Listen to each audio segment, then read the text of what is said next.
C'était de donner de l'espoir. Mais donner de l'espoir, il faut que ça suive derrière. Parce que donner de l'espoir, dire, regardez, nous, on a accès à tout ça.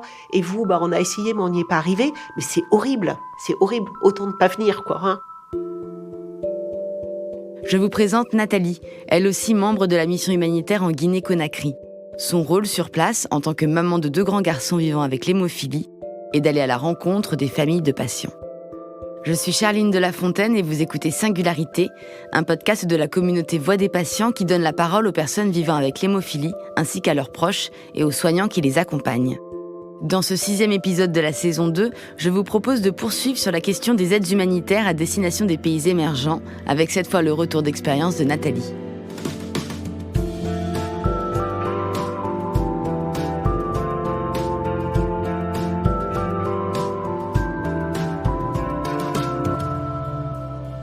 Lorsque Nathalie accepte de participer à cette mission, conduite par le docteur Frenzel, qui n'est autre que l'hématologue de ses 2 garçons, elle n'imagine pas combien cette expérience la marquera. Aujourd'hui, elle se dit sœur de sang avec les familles rencontrées sur place et n'attend qu'une chose, repartir.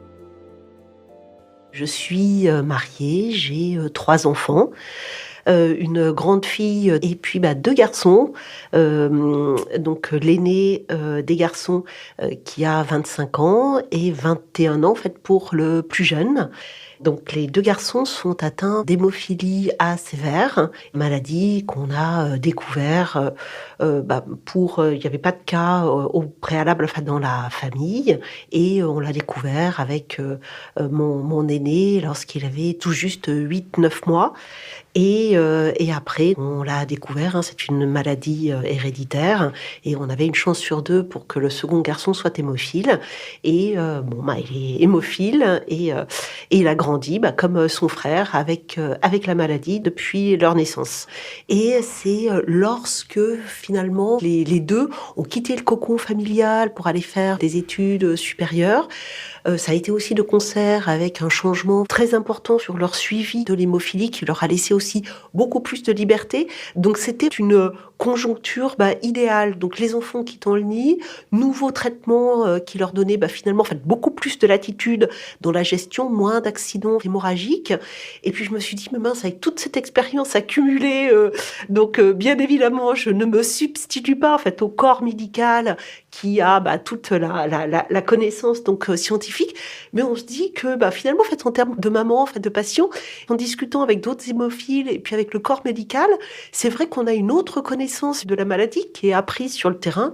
Et je me suis dit mince, avec toute cette expérience-là, plus de disponibilité, moins de stress sur la gestion des enfants. Est-ce que je peux pas finalement m'engager? Et puis aussi, depuis longtemps, je me disais, j'étais émerveillée par tous les traitements toujours plus performants dont on pouvait avoir accès en France ou dans les pays développés. Et puis, je me disais, mais mince, cette maladie touche dans le monde entier. Et c'est dommage finalement d'avoir la solution thérapeutique et qu'une partie de la population et des malades en soient coupés. Donc c'était un peu une conjoncture, j'avais ça depuis très longtemps en tête et voilà. Donc il me manquait le passage à l'action et 2 mois après, j'avais un coup de fil. Nathalie, est-ce que tu es intéressée par une mission en Guinée? Oui, très bien. Et le soir, globalement, j'exagère un peu, mais j'avais les billets d'avion pour la Guinée-Conakry. Et après, je me suis dit, bon sang, mais est-ce que je vais être à la hauteur? Est-ce que est-ce que je vais pas craquer finalement au regard de la détresse, de voir effectivement des enfants, des adultes en proie à cette maladie qui est ultra invalidante lorsqu'elle n'est pas traitée. Je me dis, est-ce que je vais être suffisamment solide? Qu'est-ce que je vais leur apporter? Est-ce que je vais pas apporter finalement de faux espoirs en leur disant regardez comment en Europe on traite l'hémophilie et puis ne rien avoir à leur proposer. Racontez-nous votre arrivée sur place. Comment est-ce qu'on vous accueille ? Alors, l'arrivée à à Conakry. Alors ça a été un grand moment.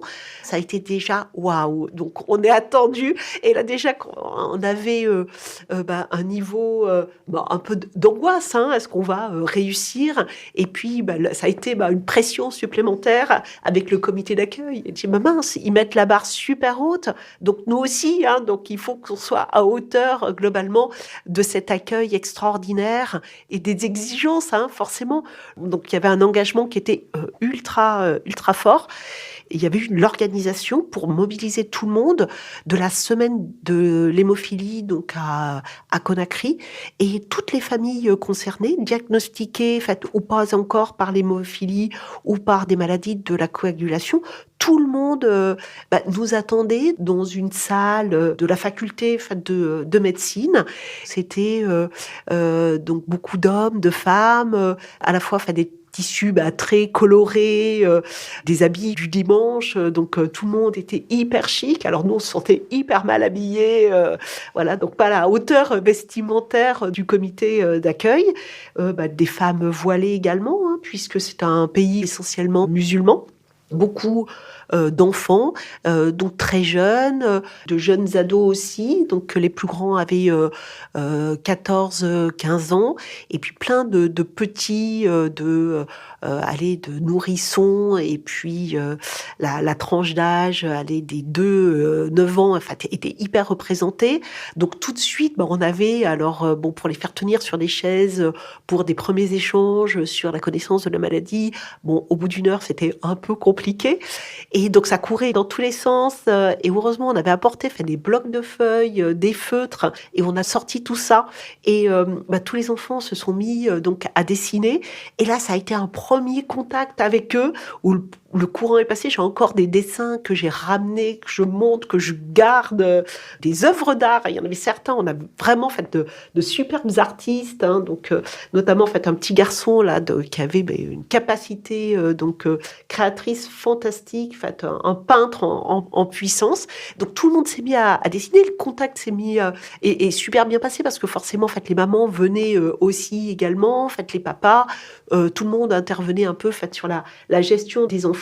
Et c'est vrai que tout de suite, le contact est pris. Et là, rapidement, on a échangé nos numéros WhatsApp. Donc, ce qui est super en termes de connexion, et pour garder aussi le contact avec eux. Globalement, tout le monde est équipé d'un téléphone. En tout cas, la cinquantaine de familles que l'on a pu rencontrer. Et là, donc, ce qui est très bien, c'est que j'ai des échanges réguliers, j'ai des photos qui me parviennent régulièrement de la rentrée des classes, des bonnes notes, des bonnes, des moins bonnes nouvelles, et on est en lien. Et comment se passe le reste de la semaine ? Donc ça a été un point fort de la rencontre. Et puis après, les familles, on les a revues régulièrement lorsqu'elles venaient en consultation. Et le rôle des personnes atteintes d'hémophilie qui faisait partie de la mission, et mon propre rôle en tant que maman d'hémophile, était d'aller à la rencontre des familles en attendant dans la salle d'attente de la consultation. Et là, ça a été des moments très riches d'échanges. On se connaissait déjà sur cette première journée, sur ce premier dimanche passé ensemble. Et là, on pouvait avoir des moments privilégiés avec chacun d'eux, avant la consultation, après la consultation, lors du prélèvement, pour bien diagnostiquer. Donc, on accompagnait les différentes familles, et on a mis en place aussi des ateliers d'éducation thérapeutique pour transmettre globalement ce que nous, on avait pu apprendre sur l'hémophilie, et les transmettre aux familles pour qu'elles aussi puissent transmettre cette information à toutes les familles pas forcément présentes. Et on a commencé par des thématiques super importantes sur qu'est-ce que c'est qu'un saignement dangereux, parce que on saigne globalement très souvent quand on est atteint d'hémophilie, et il y a des saignements qui peuvent être mortels, et ceux-ci, il faut les reconnaître. Donc on a fait toute une première session sur, à votre avis, donc très collaborative, quels sont les saignements qui doivent conduire à aller tout de suite à l'hôpital, et ceux qui sont extrêmement douloureux, mais pour lesquels il n'y a pas de risques vitaux. Les familles sur place, que connaissent-elles de l'hémophilie ? Alors c'est très variable. Nous, les premières personnes que l'on a vues, c'est des personnes dans un pays où finalement, la prise en charge de l'hémophilie est quasi inexistante, hein. Tout repose, finalement sur un hématologue fantastique de cet hôpital de Conakry, qui s'est dit: «Bah, voilà, donc j'ai eu plusieurs cas et j'ai envie de faire quelque chose, pour ces familles-là». Et donc finalement, les personnes qui se sont un peu spontanément, présentées à l'hôpital ou en tout cas, qui se sont signalées et ben, ce sont des personnes qui ont accès, à des moyens de communication, qui ont accès, aux médias, qui ont pu effectivement, rechercher, en savoir un peu plus sur la maladie, leur propre maladie ou la maladie de leurs enfants. Donc c'était déjà, un milieu favorisé et puis là, le groupe a commencé à s'élargir, de bouche à oreille aussi, hein. Donc on avait des groupes qui étaient très larges, hein, des personnes qui étaient plutôt très éclairées sur la maladie, qui connaissaient pour certains, qui avaient déjà eu des prises en charge à l'étranger, dans d'autres hôpitaux et qui connaissaient, le mode de transmission, génétique, donc héréditaire et d'un autre côté, il y a de nouvelles personnes qui avaient été, diagnostiquées ou qui avaient, des symptômes, très, qui faisaient fortement penser à une hémophilie et là, il y avait d'autres familles, qui avaient tout à découvrir donc sur, l'hémophilie pour, lesquelles, c'était plutôt une malédiction, une sorcellerie, mais qui étaient loin de penser que c'était un problème génétique. Donc finalement, on avait, des niveaux, très inégaux, mais comme on peut le rencontrer en France aussi, en fonction, de sa formation ou, de l'accès à l'information aussi, voilà, des notions qui sont très différentes, mais toutes les nouvelles personnes qui étaient en attente plus ou moins, de diagnostic, il y avait globalement, une méconnaissance finalement de la maladie et beaucoup plus liée à des problèmes de malédiction, toute sorcellerie et ça, c'est finalement, des freins qu'on peut lever, super, rapidement en disant: «Bah non, voilà, j'ai bien réfléchi, mais non, c'est pas de la sorcellerie et c'est certain et scientifiquement, mon médecin m'a prouvé par A plus B que, il y avait un fondement, qui était purement génétique». Bon, alors c'est difficile, hein, d'apprendre, que nos enfants, puissent être atteints d'une maladie génétique, mais déjà de se dire que, voilà, ça vient pas, de facteurs, externes, de, malveillance et quel que soit finalement son pays, sa religion, sa communauté, donc on peut être, affecté un peu, au hasard de la génétique et c'était un peu les premiers échanges et après, c'était de leur dire: voilà des photos de mes enfants, ils vont bien, ils sont grands». Et là, on avait beaucoup, d'enfants jeunes. Donc si les miens vont bien, il y a pas de raison que les vôtres, ne grandissent pas, de la même façon. Mais par contre, pour grandir, il faut avoir, accès au traitement. Votre rôle est super important. Vous allez voir, les nouveaux médicaments vont arriver qui permettent finalement d'enrayer et de prévenir, tous les saignements et ça, vous, en tant que parent, votre rôle va être super important parce que, c'est lourd comme traitement et il faut le faire donc sur des injections, des intraveineuses qui peuvent être, douloureuses ou, désagréables et vous, votre rôle de parent, c'est un peu, coach en disant: «C'est important de prendre ton traitement et ça va être quelque chose donc au long cours» et le rôle du parent, c'est de se dire: «On se projette, si tu fais pas ça maintenant et dans 10, 15 ans, tu vas le payer» et c'est tout cet échange globalement d'expérience et de leur dire: voilà, vous allez passer par ce type d'étape».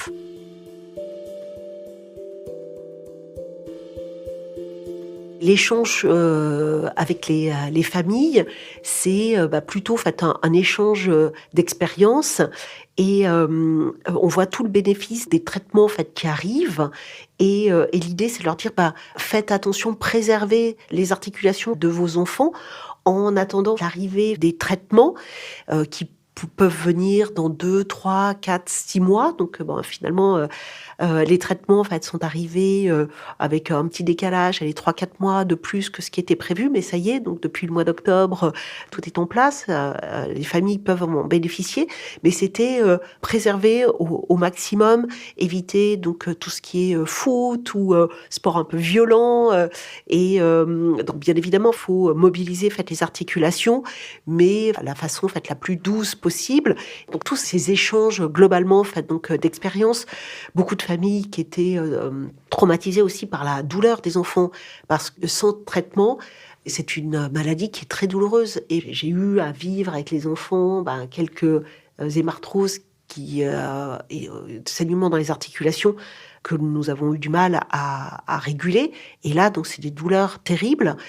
Et des parents qui me faisaient part de douleurs atroces, des nuits à passer à côté de leurs enfants qui hurlaient de douleur suite à des saignements dans des épaules, dans des coudes. Et donc les rassurer en leur disant je comprends et tous ensemble on va trouver une solution pour que les traitements arrivent rapidement. Donc c'était donner de l'espoir. Mais donner de l'espoir, il faut que ça suive derrière. Parce que donner de l'espoir, dire regardez, nous on a accès à tout ça, et vous, on a essayé, mais on n'y est pas arrivé. Mais c'est horrible. C'est horrible, autant ne pas venir, quoi. Hein. Et tout ça a contribué à créer finalement un lien super fort. Hein. Et là, on est lien frère de sang, entre guillemets, et on se sent de part et d'autre redevable. Donc c'est vrai qu'on se sent redevable et important que les choses avancent à Conakry. Et puis d'un autre côté, ça permet, moi j'ai reçu aussi beaucoup de regards, d'impression d'avoir été utile finalement, d'avoir apporté ma toute petite pierre donc à l'édifice. Hein. Mais c'est finalement la dynamique de groupe, chacun apporte. Alors il y en a qui apportent beaucoup, forcément liés donc à leur connaissance super pointue donc de la maladie et de la façon dont il faut la traiter. Ça c'est tout le corps médical, mais le fait d'échanger aussi en tant que maman ou porteur de l'hémophilie avec des familles, c'est super important. Dans ces maladies chroniques, finalement, la prise en charge, l'éducation thérapeutique, le fait que les familles et les patients soient suffisamment éclairés et maîtres de leur propre traitement, sur le long terme, c'est ce qui fait la différence. Donc ça a été une semaine mais hyper riche, donc hyper dense. On commençait tôt le matin, on finissait tard le soir. On en profitait pour faire des groupes aussi le soir d'éducation thérapeutique pour les aider au maximum à s'organiser, mais sachant qu'en organisation finalement en cohérence de groupe, ils étaient super forts. Hein, donc on a appris aussi plein de choses. Donc la solidarité dans ces pays africains, en tout cas spécialement à Conakry, elle est peut-être beaucoup plus forte que ce qu'on peut avoir à Paris. Donc on a aussi énormément appris de ce côté-là. Et puis il y a eu toute la session de diagnostic qui était super forte. Hein. La biologiste qui était avec nous, qui a fait un travail remarquable en apportant donc un appareil de diagnostic. Et là donc il y avait beaucoup de familles qui étaient en attente de savoir si leur enfant était hémophile ou pas, ou des fratries qui avaient l'aîné qui était hémophile, qui avait déjà été diagnostiqué, puis qui attendait un peu pour les petits derniers, et puis des familles dans l'angoisse, qui connaissaient déjà toute la difficulté, toute la douleur liée à l'hémophilie qui n'est pas traitée, et dans l'angoisse du diagnostic pour les plus jeunes, qui en attendant étaient un peu dans une bulle, et on avait tous ces résultats qui tombaient un peu au compte-gouttes. Hein. Et puis donc j'ai eu des liens très forts donc avec une famille avec qui je corresponds très régulièrement et qui était en attente du diagnostic pour le petit dernier, et on a appris mais peu de temps avant de prendre l'avion que le petit dernier n'était pas atteint d'hémophilie. J'ai encore de l'émotion dans la voix donc en parlant, et c'était un moment très fort puisque la maman avait suivi tout le process, donc c'est une laborantine, hein, donc tout le process pour elle aussi pouvoir aider donc s'il y avait besoin de diagnostic. Et effectivement, on a fini la journée où elle a appris que son petit dernier n'était pas hémophile.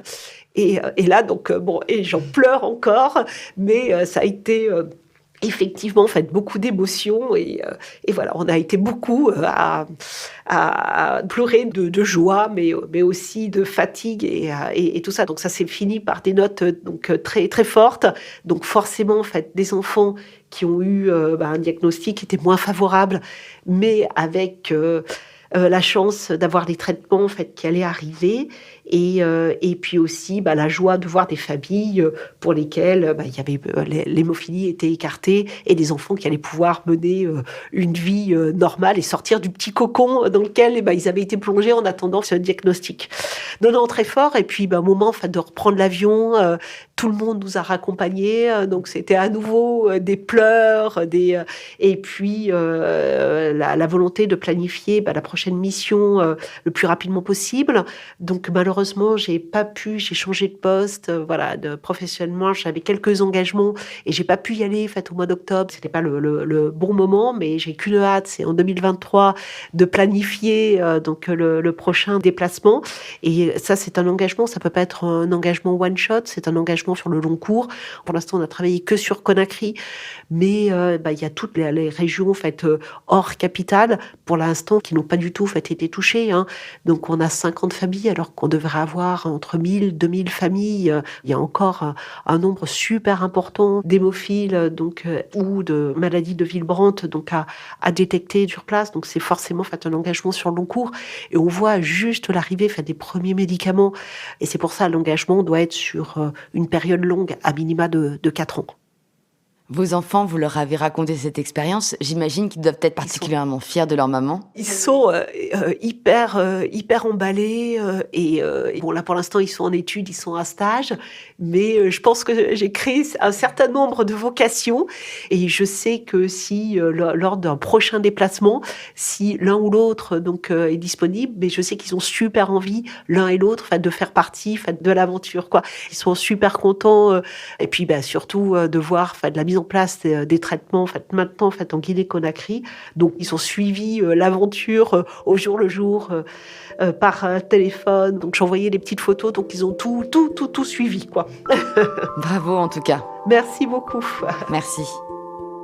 Vous venez d'écouter le 6e épisode de Singularité, un podcast de Voix des patients, la plateforme d'accompagnement des personnes atteintes de maladies chroniques des laboratoires Roche et Chugai. Vous pouvez retrouver l'ensemble des épisodes sur toutes les plateformes de podcast, Apple Podcasts, Spotify, Deezer, et pensez à vous abonner pour n'en rater aucun. Singularité est produit par Louis Créative, l'agence de création de contenu de Louis Média, sur une idée originale de l'agence Intuiti. Marine Kéméry en a composé la musique et Adrien Françoise a réalisé et mixé cet épisode.